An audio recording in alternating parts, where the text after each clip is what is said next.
it is our last day here in Malaysia and I want to show you our breakfast here sa Hilton Garden Inn, Kuala Lumpur.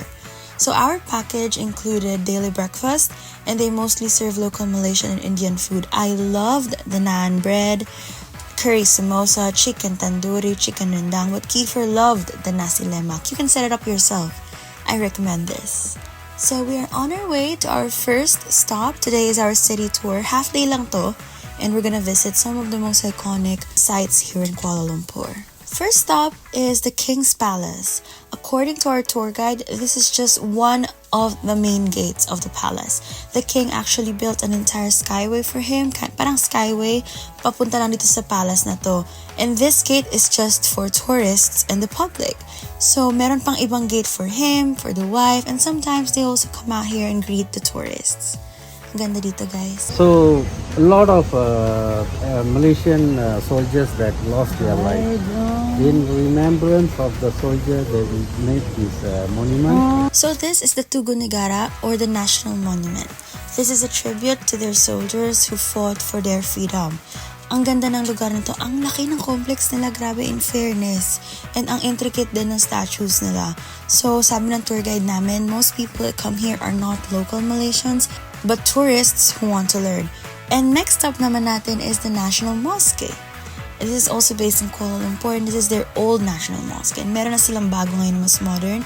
But this is open now for tourists. Before going in, you have to cover yourself. They actually give it downstairs. Sa baba, libre lang yun. And this is the beautiful interior of their National Mosque.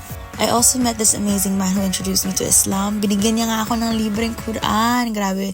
Tinuruan niya ako yung teachings nila and yung beliefs nila. And I'm really open to it and really appreciate their culture and religion.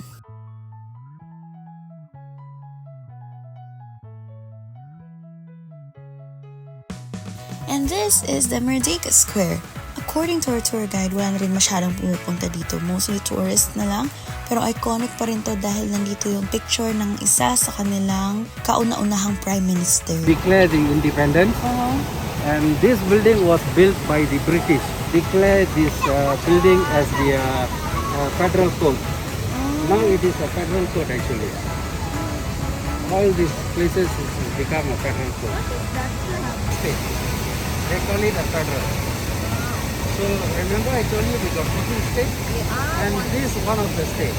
Dito sa Merdeka Square naka-display din yung flags ng lahat ng states nila. At ito yung sinasabi ko sa inyong picture ng una nilang Prime Minister. And this is the main event, the famous Petronas Twin Towers.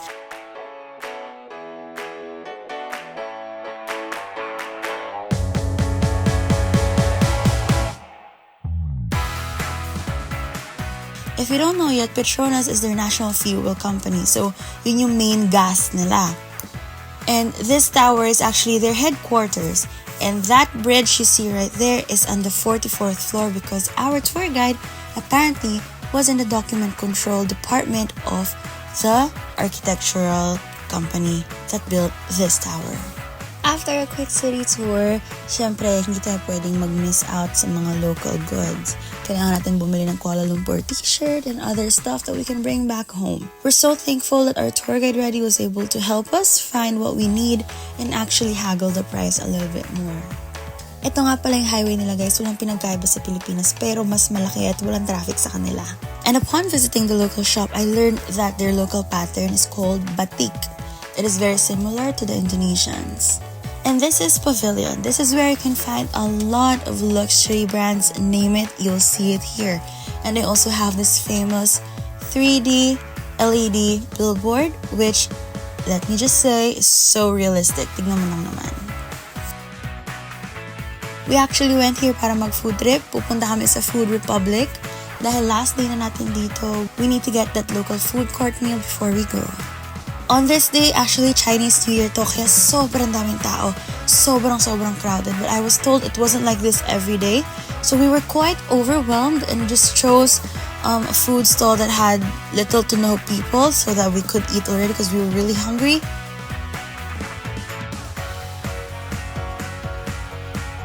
So we're gonna go back home to the Philippines and we're riding a train from KLIA 1 to KLIA 2.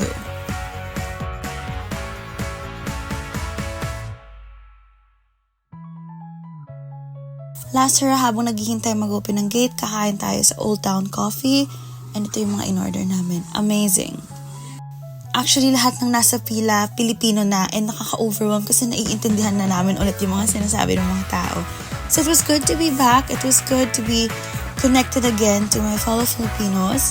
And this entire trip was just so amazing. Ang dami naming natutunan. Cultural, historical, yung food, yung mga tao, religion even. And this was just such an abundant trip for us.